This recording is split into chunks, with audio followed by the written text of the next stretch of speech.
Hello everyone, and welcome to another class on graphic design made easy. And this is the second class in this particular course where we're talking about how you can get started even with a complete beginner in the world of graphic design. And we've had a class previously on Photoshop, looking at the basics, the essentials, and the fundamentals when it comes to using Photoshop, even as a designer. And in tonight's class, we're diving deeper into the world of graphic design. Tonight, we're looking at the fundamentals of graphic design as a discipline, and these are like ingredients that you needed to arm yourself with, such that when you get into practicing or trying to replicate things you see out there, you understand why a color was chosen, or why a particular font was probably chosen, or why a layout looks the way it looks, or why that billboard that is in your neighborhood looks the way it looks, or why those fantastic designs you've seen all around, why they work, or why the other designs don't work as well. So all these things are premised on the fundamentals and also the principles of graphic design. So tonight we're focusing majorly first on the fundamentals of graphic design, and then in the next class also we look at the principles, and then we'll come together with the fundamentals, the principles, and then we join them together to see how you apply them in real life situations. Right. So before we get into the next class, if you are already on the call, just indicate on the group, on the comment section, it's your name and where you're joining us from tonight. I would love to see that running through right now on the comment section. Okay. Then I will get into my class tonight because I don't want to spend too much time. We have a lot to cover just tonight's class, and I will try to make it as simplified as much as possible. Don't worry, tonight you may not need to work with your laptop or try to even open it to Photoshop. Tonight we'll focus on the theory part, and then we also get a bit into the practical. This part is actually very, very needed, as much as the theory part is also very, very needed in your journey as a graphic designer. So let's get into it. Graphic design for beginners. Graphic design for beginners. This is a simplified guide for you to understand the world of design. And the beautiful part about this particular class is the fact that this can be applied into many creative disciplines, including video editing, cinematography, and many other creative disciplines that deals with visual art. Right, already learned how that. Okay, we're going to do that tonight. How that graphic design itself is a visual communication discipline, and that's also why this part is very, very needed. So, graphic design for beginners. Now, let's look at this 3D particular images you see right now in front of us. On the extreme left, we have something that says Cadiz Candy right here, and then in the middle we have a paint party, and then at the extreme right, you have what says Northern Pacific thereabouts. Now, all these images they look not bad, but they're actually bad. Okay, I don't know my words. They're actually very bad, right? And it's not about what they are trying to propagate or what they're trying to communicate. Let's use that word, right? But much more about how the fundamentals that makes them up to a design are merged together, or they're mixed or composed together. Okay, the colors are mostly off, the arrangement, the layout is mostly off, and even the images and the way the images are aligned with the text and everything, the alignment of the text and many other things are very, very off. And that's begs the question that beyond you know not to use any particular software or tool, be it Photoshop, be it Canva, be it Illustrator, be it Affinity, any of these softwares that's out there, beyond you knowing how to use them, you also have to have the fundamentals about how graphic design itself works, and so that you don't end up having stuff like this happen in your creative journey. Okay, that's the essence of this class. That's why this will bring you how extreme it can be if you don't understand how these things work. You would think just by you knowing how to use Photoshop, but just get into it, doesn't work that way. There's so much more that goes into being a designer that just knowing how to use any particular tool at all, including Photoshop. So tonight, the first thing let's clear out is what exactly is graphic design itself. Right? You've heard the graphic design many times, right? What exactly is graphic design? The first part is that graphic design itself, the most simple definition I would give anytime, any day, is that graphic design, as I mentioned before, is visual communication, right? So the same way you can communicate in multiple languages, English, French, Spanish, and all that, it's the same way graphic design is, just to communicate visually. Okay, so now I can decide to say I will be having a particular concert in the next 2 months, and decide to write out the details and say the theme of the concert is Stages Concert, and I can say the dress code is white and blue. I don't know where that came out. I can say the date is December 20. I can say this is the venue. I can write all those things down, or you would note them down I might lose part of my phone or my laptop, right? But you understand that if I was going to communicate effectively and quickly and also attract the kind of audience I'm trying to do, I can't just put text alone on a flyer and just say it as the flyer, right? Or just type the text like that and just print it as a billboard and say that's the billboard. It doesn't work that way, right? It might have worked that way 20, 50, 10, 100 years ago, but now people's attention span is very, very short. So you have to communicate as fast as possible and as effective as possible. So communicating as fast as possible and also as effective as possible. And this cannot be done without a graphic design, which is you having to communicate visually. Hence, this field. Okay, so now graphic design itself is a visual communication, as I mentioned before, and it helps to solve problems like I just mentioned earlier and conveys messages through images, typography, and layout. So you're working majorly with images, with typography, and then its layout, right? Now, just on a couple of other lists to buttress that particular point. One is that you're creating visuals that communicate ideas clearly. You're also combining text, images, and then colors with purpose. You're not just combining text and colors like the one we have, this particular images here. Not just about you having text alone or colors alone, but you have to combine them with purpose. You have to have something in mind trying to communicate for time, right? And then the third part is also you're trying to solve problems through visual solutions. Practically, it seems I've mentioned before. And then lastly, you're making information beautiful and accessible. We've seen what graphic design is. Now let's see what graphic design is not. The first part is that graphic design is not you just making things look pretty without purpose. It doesn't work that way. Okay, the other thing is that it's not just about you adding all the effects, just land somewhere, all the gradients, all the colors you like and everything, and put it into a single design just because you can. Doesn't work that way. That's not graphic design. That's just you mixing colors, right? The third thing is that it's not an art without function or message. Now, when you go to museums or to an art gallery, see them talking about how art you express or you interpret art in your own perspective or something like that, right? So it doesn't work that way. Graphic design. Okay, when it comes to graphic design, there's a message behind everything you're doing.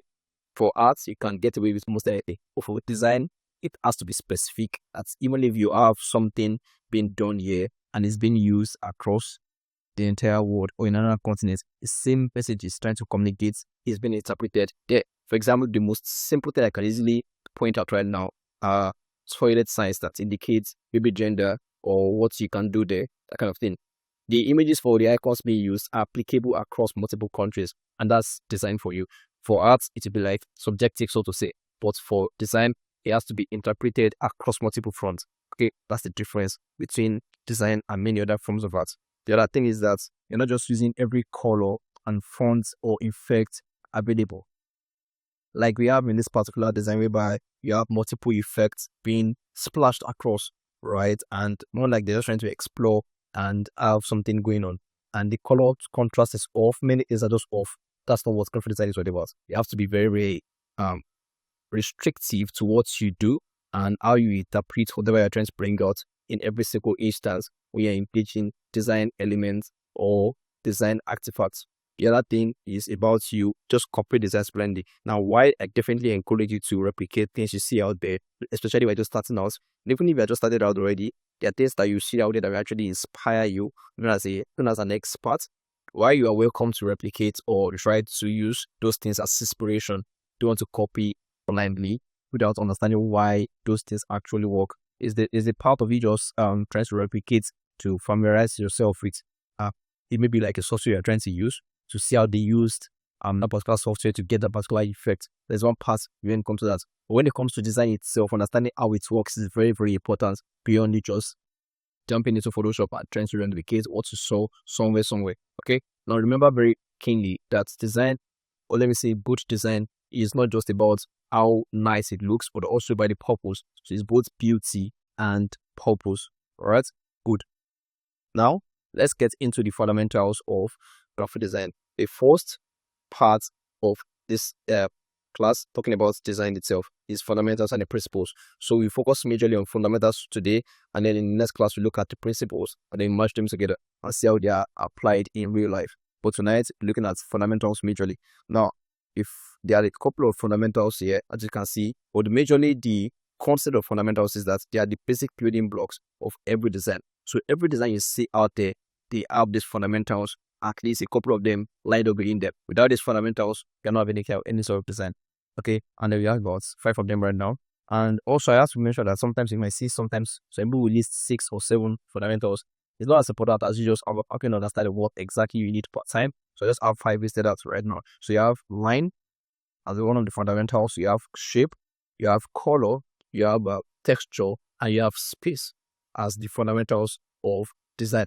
Now think of them as ingredients when you want to cook. And if I decide to say I want to cook a particular delicacy, what I'll be using to cook that particular delicacy are like fundamentals, right? So for example, decide I want to cook white rice. Definitely part of my ingredient is water, part of my ingredient is the rice itself, and probably of course salt, right?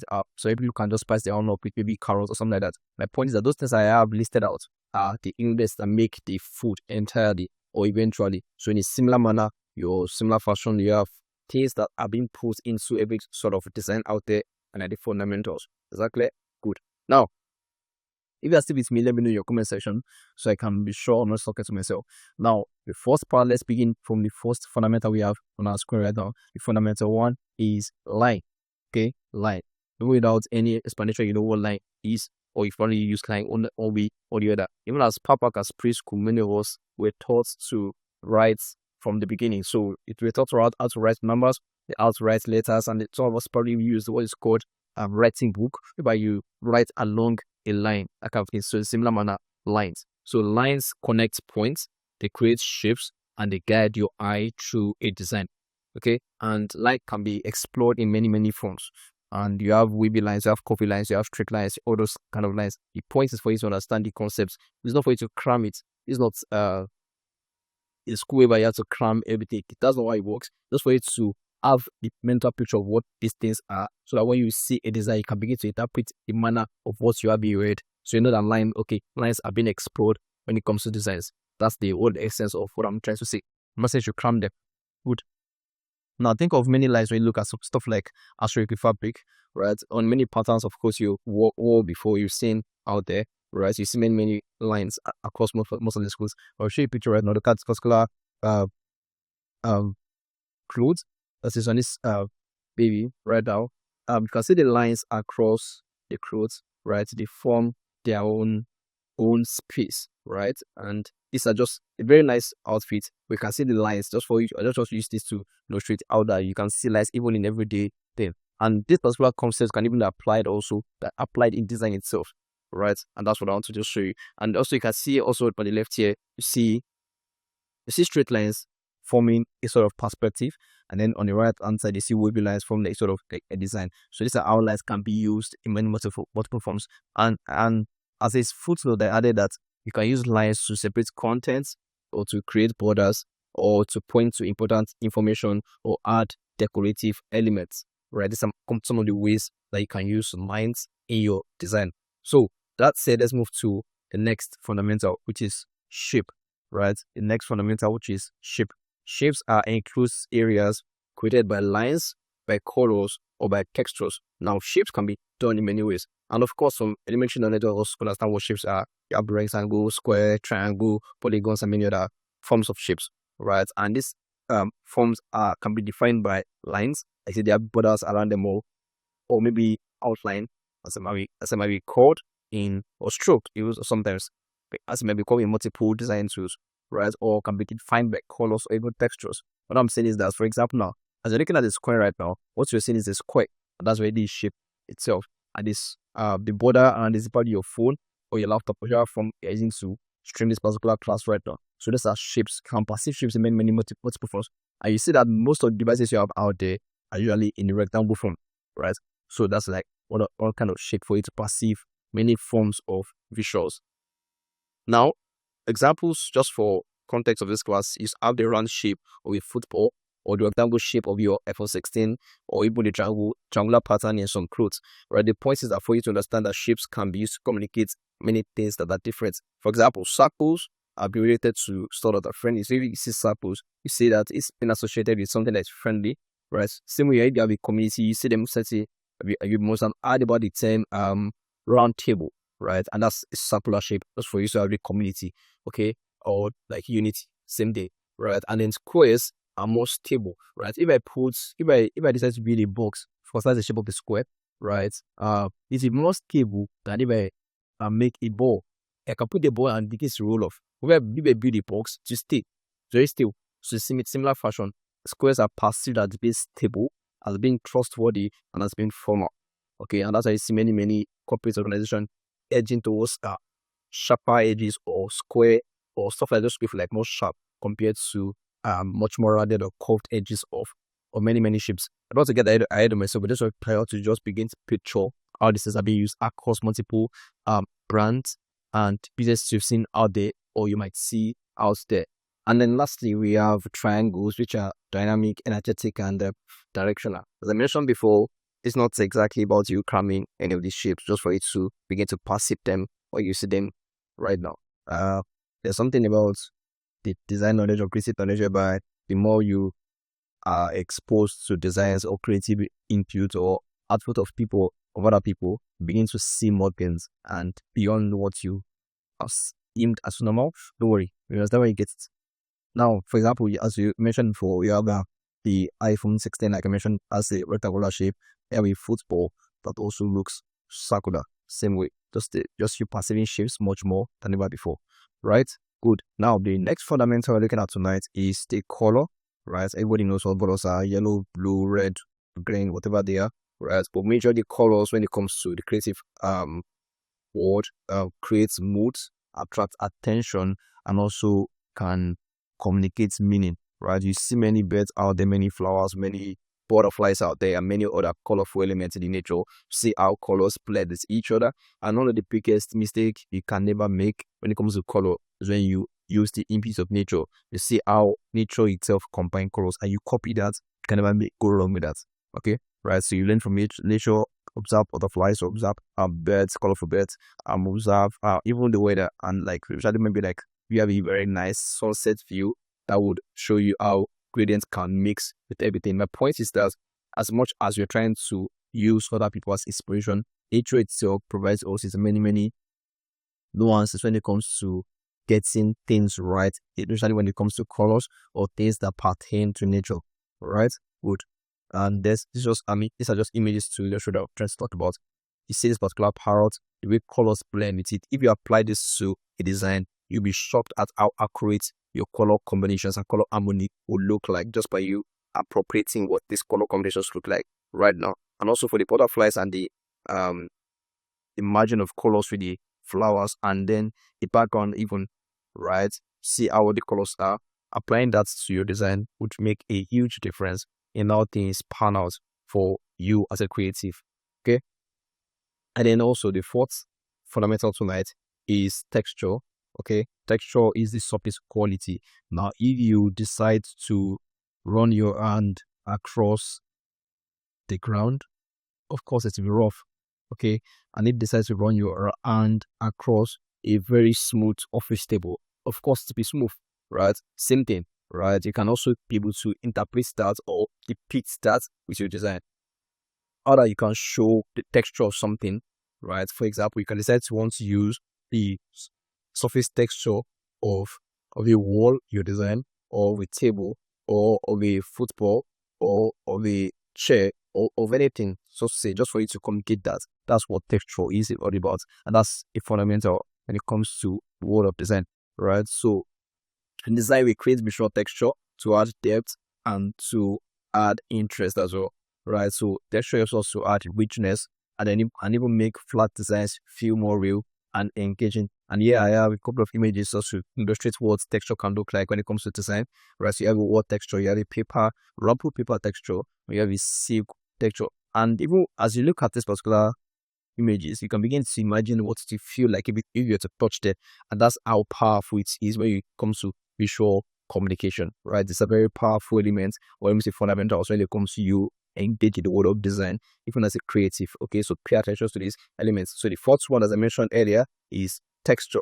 Good. Now the next fundamental we're looking at tonight is space, and that's can also be called white space sometimes. And the concept of space is that this is the empty area around or between elements. So let's look at particular these two designs, right? And one is for Work and Prosper, the other one is for Respect Mass. And these are designs that we'll be using to illustrate how white space can be observed. Now, in the Work and Prosper design, you have an image with a guy, and then you have text by the left hand side, right? We see that in as much as you have text, you have a couple of other things going on in the design. Not every space, so to say, is filled up to something, right? Even the background elements itself, there are space around them to allow them to play, for you to focus on the image, which is the man, and then also the text. So you have the text communicated as clearly as possible, and also the image standing up on its own. So you have some more humble and jumble things up just for you to be a designer. No, I'll keep it as minimal as possible. Put only what is necessary per time, and anything that is spin that doesn't relate to what is going to communicate what you want to communicate per time, to move them out. Okay, and that's much harder because you're trying to keep everything as minimal as possible. Now, for example, you see how that this space is basically nothing there, but it's necessary for that space to be there for you to be able to allow your design to breathe, right? The concept of you allowing your design to breathe is you allowing your design to have enough empty space without you putting anything there, right? And when I say no, without putting anything, there doesn't have to be like a blank white background. For example, this particular background is not white. It's similar, it's close to white, right, on the gradient of the colors, but it's not white per se. Alright, even if this part also is not white at all. Okay, but the concept is that you have empty space that allows your eyes to breathe, that can easily scan. Yeah, that's the word. You can easily scan and get the information at once and then move on forward. Same thing for the second design, but you have for Respect, not talking about shipping operations. You don't have to put too much text, and even the text also have hierarchy of how they are interpreted. Okay, and then the image also allows you to scan. So practically for just Respect, you can just scan from the logo to the text image. For the text, I mean, and the soft text, and then the drop down. Let me just say the listing, and then the image itself. Same thing for Work and Prosper, from the logo to the text, and then the image, probably to this part, and then probably to the footer. But the point is that you are guiding the eyes of your viewers or your audience across something imaginary. There's an imaginary line where you're guiding them across. For Work and Prosper, it's like an L. So they come down from here, this way, here, go down, and then probably here. Okay, if that's guiding of image, or let me say that guiding of your visual elements, is very, very key to how you interpret designs as a designer. Okay, very, very key. And that's for space. Okay, so the good use of space makes your design breathable, easy to read, and professional. Don't be afraid of empty space. You don't have to fill up every particular space your design canvas with something. That's not how it works.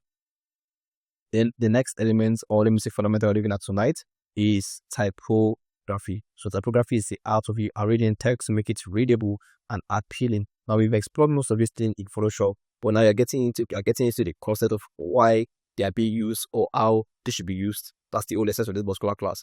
Okay, so typography is the art of you arranging text to make it readable and then appealing. Now what is said is not just important, but how it is said. Typography plays a huge role, right, in visual design. Now, when it comes to typography, most times using maximum of 2 to 30 fonts in one design works. You don't have to use 4, 5, 10 fonts like we have in the initial designs I showed you the other time. Okay, focus on just 2 to 3 fonts makes all the difference for you, and even know how to combine them with the size and the font style. You're good to go. Okay, and also ensure that your text is large enough to read, especially the most important parts. Right, for example, as I showed you in the previous design, right, the important parts for the Work and Prosper design is safe for rent, and then other parts are just like in support of what was initially said, right? So having hierarchy for your designs is very, very key. Now the other part is that you also choose fonts that match your message. Now this might not be let's look at this particular one now. The another design for Work and Prosper, then another for a particular church, right? You see how the texts are being used. Okay, you also ensure that the text is large enough to read. Now it essentially puts particular design here, which says welcome on the back of the particular model in front of the text. But just to add context, of course, people can understand that this is welcome versus a church, right? Or just to add more context to the text, add the smaller text just by the right answer, so you can see exactly talking about welcome to church, right? So what these things are is it look like minimal things, but they make huge differences to ensure that people designers are communicating as effectively as possible at every instance they get to communicate with their visuals, right? Same thing for the Work and Prosper design, talking about how You are merging the text also with the images and the hierarchy between the text and the images. This is very powerful when it comes to fundamentals and even when it comes to typography in particular. You cannot make any jokes or any risk when it comes to typography or any of the fundamentals of design. Very, very important. Now, I think that's the last we have right now.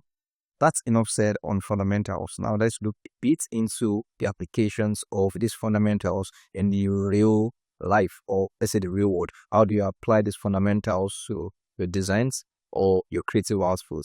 The first part is using colors. I want to talk about tonight, and then majorly I will dive deeper into the principles in the next class. So majorly look at how to use colors. And I can easily teach you about a color wheel, the color composition, the color harmony, and all that, right? Why that is quite important, I will just go a simpler route that I think would actually help you. So number one, what I would suggest is for you to look at designs that you think or you've seen that look great or nice to you, and to take ideas from that. But beyond that, you can actually look into nature itself and get inspiration. So for example, you are studying colorful birds, you are looking at the complementary colors, how they work together. I showed you a couple of examples the other time. Just look at nature, right? And you can even observe a couple of flowers and see how the colors are in nature. Picking those colors and applying them to design will make a huge difference for you. And you can begin to see how this color work easily with each other, right? And then also you can watch sunset and just see nature. In fact, all the summary of what I'm saying is for you to actually observe nature and see how things look like, and then apply the same thing, same principles into your design or your creative output, right? God has never made any bird or flower with wrong color combinations. So nature practically is your best color teacher, right? Now, the other practical principles I would say, or let me say practical tips for designers, especially beginners. Number one is for you to start simple, okay? Across the fundamentals, across mastering Photoshop, across also mastering the principles or learning the principles, is for you to start simple. So master the basics before adding complexity. Start with the basics as much as possible, and then begin to study everything that you come across. So observe designs around you, the billboard, the menu at the restaurant you went to, your phone, the apps you use, the books you read, the flyers you are handed over, and they hand over to you. Many things that you see or that you just you know that they are designed, then begin to observe them and then begin to fill up your arsenal about creative outputs with those designs or outputs creatively. And also you have to begin to ask why, right? You see a design that you like or you feel like it looks nice, you want to ask why does this look nice and what makes this design actually look nice. So questions that actually push you deeper into how to make things work even as a designer yourself. And then the last thing is for you to practice daily. I remember when I just started out to design, I was practically learning every single day and practicing every day, even without a teacher. How much more now that you have a couple of teachers that are willing to take you by the hand and make you established as a designer, okay? And try to redesign one thing at least that you see every day. And that's why I started to start with show you how to use Photoshop so that I can begin to see how you can begin to use the particular tool and software for it to replicate things that you see out there. The more you design, the better you get. That's the best step I can give you tonight. The more you design, the more you practice, the better you get. It's something you can take from me any day, anytime. And the more you design, the more you practice, the better you get. And do this every day, and the result will be somewhat outstanding beyond what you can imagine. And then lastly, I would say that in the next class I mentioned before, looking at the principles of graphic design, I will explore much more how you can match both the fundamentals that we spoke about tonight and the principles of design together into much more expressions of yourself as a graphic designer. Now, tonight there's no class. There's no assignments for you tonight. You can chill a bit till the next class, but definitely explore things. And I would like to hear more about what you learned about, what you're going to be learning about in the next class. And if you have any question regarding the next class or subsequent to the next class, you can just drop your questions on our platform, and I will be sure to reach out to you and answer your questions or any kind of inquiry you have on the platform. So let's see you next time. Enjoy yourself. Good night.